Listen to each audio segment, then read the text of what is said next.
आपण पाहत आहात नाशिक खबर न्यूज, जनतेचे हक्काचे व्यासपीठ। उदय सामंत यांचे वक्तव्य। गोकुळ गीते यांना सन्मानपूर्वक विनंती, दबाव नाही। नाशिक विधान परिषद निवडणुकीत महायुतीसमोर निर्माण झालेली बंडखोरीची परिस्थिती सोडवण्यासाठी शिवसेनेचे मंत्री उदय सामंत आणि भाजपचे गिरीश महाजन प्रयत्नशील असल्याचे दिसून येत आहे। याच पार्श्वभूमीवर उदय सामंत यांनी गोकुळ गीते आणि प्रसाद हिरे यांच्याशी चर्चा सुरू असल्याची माहिती दिली। सामंत म्हणाले की गणेश गीते यांनी उमेदवारी अर्ज मागे घेतला असून राष्ट्रवादी काँग्रेसच्या 2 उमेदवारांनीही माघार घेतली आहे। मात्र गोकुळ गीते आणि प्रसाद हिरे यांचे अर्ज अद्याप कायम आहेत।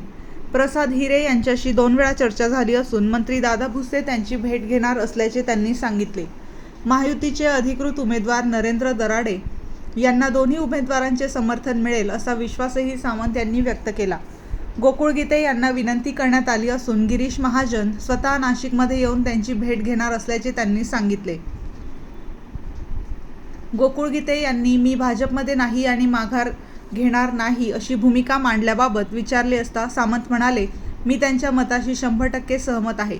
कोणत्याही उमेदवारावर दबाव आणला जाऊ नये। मी जर गोकुळजींसोबत संभाषणाचे रेकॉर्डिंग ठेवले असते तर तेही स्पष्ट झाले असते की मी केवळ विनंतीच केली आहे। पुढे ते म्हणाले, मी ज्या पक्षाचे नेतृत्व मानतो ते एकनाथ शिंदे साहेब आहेत। त्यांच्या पक्षासमोर अडचण निर्माण झाली असेल तर दबाव आणण्याचा प्रश्नच येत नाही। मी गोकुळ गीते यांना सन्मानपूर्वक विनंती केली आहे। ते माझ्या आणि गिरीश महाजन यांच्या विनंतीचा मान ठेवतील असा मला विश्वास आहे। यामुळे नाशिक विधान परिषद निवडणुकीत उमेदवारी अर्ज माघारीबाबतची उत्सुकता आणखी वाढली असून महायुतीतील समन्वयाची कसोटी लागल्याचे चित्र आहे। उमेदवारावर दबाव आणू नये। मी स्वतः रेकॉर्डिंग करत नाही, तुझ्या रेकॉर्डिंग बरोबरचं बोलताना ठेवलं असतं, मला नक्की ऐकून दाखवलं असतं। मी त्यांना विनंती केली म्हणजे मी ज्या पक्षाचं त्यांच्या पक्षाच्या बाबतीत जर अडचण निर्माण झालेली असेल, दबाव कसा लाडायचा शेवटी आपण एकमेकाची बघत असतो। त्यामुळे मी त्यांना अगदी सन्मानपूर्वक विनंती केलेली आहे आणि मला खात्री आहे की गिरीश भाऊ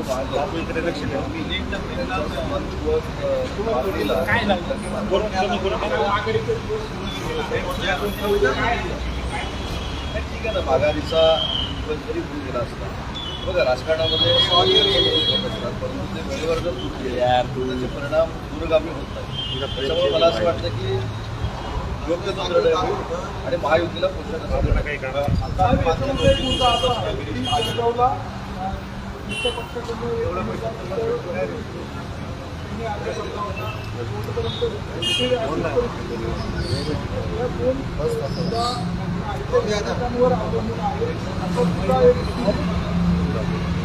मला असं वाटतं की गिरीश भाऊ बाईटमध्ये अशा पद्धतीने सांगितलेले आहे। आणि दुसरी महत्त्वाची गोष्ट जळगावमध्ये हे दोघेही महायुती म्हणून समजून घेतील, कारण शेवटी भाजपाचे सगळे लोक आहेत ते देवेंद्र फडणवीस साहेबांचं, गिरीश महाजन साहेबांचं नेतृत्व मानतात, पवार साहेबांचं मानतात, प्रदेशाध्यक्ष रवींद्र चव्हाण साहेबांचं मानतात। तसं आमच्या पक्षामध्ये एकनाथ शिंदे साहेबांचं सर्वमान्य नेतृत्व आहे। त्याच्यामुळे तिथं देखील योग्य तो थोडा काल मी आता परभणीमध्ये होतो। परभणीमध्ये काही गैरसमजात राष्ट्रवादी काँग्रेस पार्टीकडून फॉर्म भरले होते, भारतीय जनता पार्टीला फॉर्म भरले होते। आता आमच्यासमोर पद्धतीचं युपी आहे, तर आमचा विजय निश्चित झालेला आहे। त्यामुळे इथं देखील विजय निश्चित करण्यासाठी चांगल्या पद्धतीचा मार्ग आम्हाला सापडेल आणि आम्ही याच्यातनं पुढे जाऊ।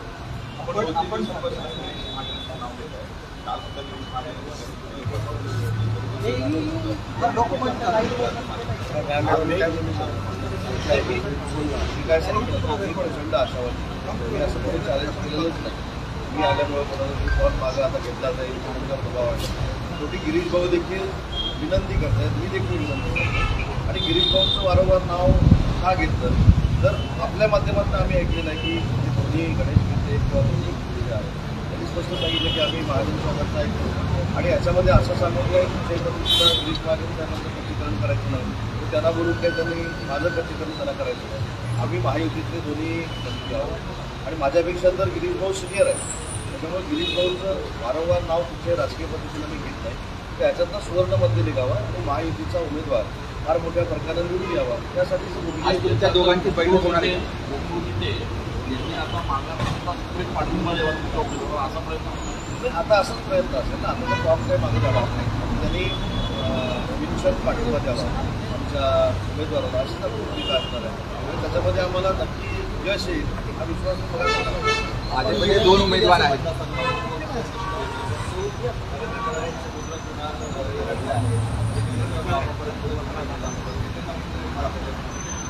हे बघा, मला बघितल्यानंतर आता मला यायला उशीर झाला. मी आमच्याच लोकांची काही सांगतो. त्यांनी काल देखील खुलासा केलेला आहे. शेवटी ते देखील घेऊन बाकी आणि कुणाला अशा पद्धतीचं वक्तव्य केलं नाही असं कुणालचं म्हणणं आहे. आणि त्याच्यामध्ये अनावधाना जर त्यांचा गैरसमज झाला असेल तर त्याच्याबद्दल देखील कुणाल देखील व्यक्त करतील. पण आज मी ज्यावेळी त्यांना विचारलं ते मला म्हणले की सर असं काही केलेलं नाही, मी केलेलं देखील नाही, मी काहीतरी गैरसमजात झालेलं आहे. आणि अशा पद्धतीचा गैरसमज करून घेऊ नका हे देखील मी त्यांना बोलवलं सांगणार. त्याच्यामुळे कुणालनं काल काहीतरी खुलासा केलेला आहे. त्याच्या बाबतीमध्ये कुठेही असं वक्तव्य केलेलं नाही. कारण शेवटी बघा, त्यांच्या घरामध्ये देखील 2 आमदार आहेत. राजकीय वारसा त्यांना देखील आहे. ते देखील एका पक्षाचे जिल्हा म्हणून काम करतात. त्याच्यामुळं त्यांना देखील माहिती आहे की राजकारणामध्ये कशा पद्धतीनं वागलं पाहिजे. आणि अनावधानानं काय झालं असेल तर मी स्वतः कुणाला त्यांच्यासमोर घेऊन देईल असं काही नाही. परंतु आज मी जी चर्चा केली त्यांच्याबरोबर त्याच्यामुळे त्यांनी सांगितलं की या गैरसमजातनं काही लोकांनी चित्र निर्माण केलं आहे आणि त्या चित्रातनं निर्माण केलेलं चित्र आहे त्याचा गैरसमज गोकुळजींचा झाला आहे. आणि कोणी चित्र निर्माण केलं आहे, कशा पद्धतीने केलं आहे, थोडंफार तर मी पण 25 वर्ष राजकारणात असल्यामुळे मला कळतं आहे. त्याच्यामध्ये गिरीश भाऊला बोलण्याचा काही लोक प्रयत्न करतात. काही लोकांना गणेश गीते साहेबांना त्याच्या 6 बोलायचं आहे, गोकुळजींना गैरसमज करून द्यायचं. सगळ्या गोष्टी राजकारणातल्या आहेत, राजकारणात हे होत राहतील. परंतु अनावधानानं तसा काहीतरी गैरसमज झाला असेल तर गोकुळजींच्या समोर मी स्वतः कुणाला घेऊ. पण साहेब, आपण स्वतः प्रयत्न घेतात, तुम्ही तो प्रयत्न करताय. जे उमेदवार आहेत ते आतापर्यंत मतदारांना भेटले तर राहील अशी तक्रार आहे. पण जे त्यांचे विरोधांनी गोकुळ दिले त्यांना किंवा घरी जाऊन त्यांची भेटणं अपेक्षित होतं. भेटते असते त्यांनी विचार केला असता आपण भेटून तिथे काम मी स्वतः म्हणतो म्हणजे नरेंद्र तरडे साहेबांनी पक्षाचे अधिकार साहेबांनी मला जास्त म्हणतात. त्यामुळे मी नाशिकमध्ये आहे. मी प्रसादजींना देखील म्हटलं की तुमची इच्छा असेल तर मी मालेगावला तुम्हाला भेटायला येतो. बघा, हे मित्रपक्षामधल्या ज्या काही गोष्टी आहेत त्याच्यामध्ये एकामेकाच्या घरामध्ये ज्याला काही प्रश्न आहे असं मला वाटतं. आता हा विरोधकांकडे मी जाण्याचा प्रश्न असला किंवा नरेंद्र तरडेंनी जायचा प्रश्न असला मला मी विचार केला असता. कारण राजकारणामध्ये जरी समोरच्या पक्षाबरोबर संबंध असले तरी त्या निवडणुकीच्या कालावधीमध्ये ठेवू नये असे समजणारे आम्ही कार्यकर्ते आहोत. आणि म्हणून मला जरी जावं लागलं गोकुळजींच्या घरी, मला जरी गणेशजींकडे जावं लागलं, मला जरी प्रसादजींकडे जावं लागलं तरी मला त्याच्यामध्ये काही कमीपणा नाही. आपल्याच कुटुंबातल्या माणसाचा जर गैरसमज झाला असेल तर आपण असतो दुसऱ्याला पाहिजे. गणेश गीते काल बोलता असं देखील म्हणाले की फक्त मी जे आश्वासन असतं तुम्ही आता थांबा आणि तुम्हाला पुढे लेटर घेऊन किंवा पुढे पद घेऊन हे 4 दिवसापर्यंत असतं, नंतर काही येऊन नाही. ते कोणाबद्दल बोलले मला खरंच काय माहिती. परंतु मी शिंदे साहेबांचा पुढा स्वतः ते मुख्य नेते झाल्यानंतरचा इतिहास आहे. खासदारकीच्या निवडणुकीला आम्ही हेमंत पाटील साहेबांना खासदारकी भावना गोळीना प्रमाणे हे कमिटमेंटप्रमाणे दिलं तर त्यांनी विधानसभेचे आमदार झाले. त्याच्यानंतर नंदनताई गोरे उपसभापती होत्या, त्यांना देखील साहेबांनी सांगितलं की तुम्ही आमच्यासोबत काम केलं तुम्हाला आम्ही परत विधानसभेमध्ये त्यांना देखील केलं. त्याच्यानंतर बच्चूभाऊ कडूंसारखा एक कार्यकर्ता जो आमच्याबरोबर गुवाहाटीला होता, सगळे कष्ट त्यांनी सहन केले, त्याला देखील साहेबांनी विधान परिषद दिली. आणि इथलं उदाहरण आहे, कोणाला मानो कोण न मानो कोण काही त्याच्याबद्दल परंतु त्यावेळी नरेंद्र दराडे शिवसेनेमध्ये आले की साहेबांनी त्यांना कमिटमेंट दिली की बाबा मी तुम्हाला विधान परिषदेचं परत तिकीट देतो. त्याच्यामुळे साहेब कळले नाही. त्याच्यामुळे शिंदे साहेबांचा जर मुख्य नेते झाल्यानंतर जर आपण प्रवास बघितला किंवा पूर्वीचा नगरविकास मंत्री असताना देखील प्रवास बघितला तर सर्वसामान्य माणसाला दिलेलं संपूर्ण पाहतात.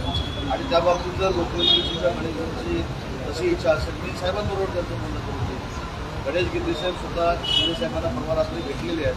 गिरीश भाऊ महाजन साहेबांबरोबर हे देखील आपल्या सगळ्यांना होतं.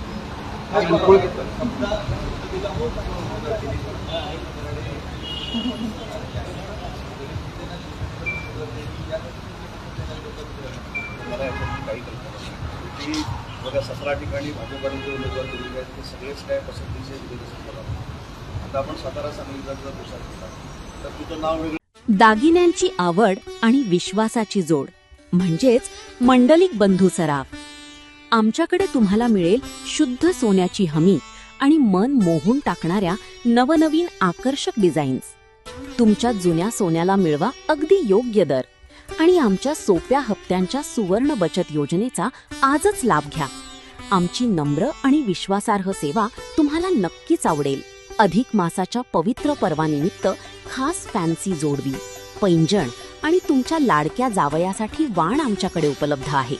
तसेच मन प्रसन्न करणाऱ्या शुद्ध चांदीच्या देवदेवतांच्या मूर्ती, पूजा साहित्य आणि भेटवस्तूंचा खास संग्रह एकदा नक्की पहा. उत्तम गुणवत्ता आणि विश्वासाची खात्री. आजच सप्रेम भेट द्या मंडलिक बंधू सराफ यांना.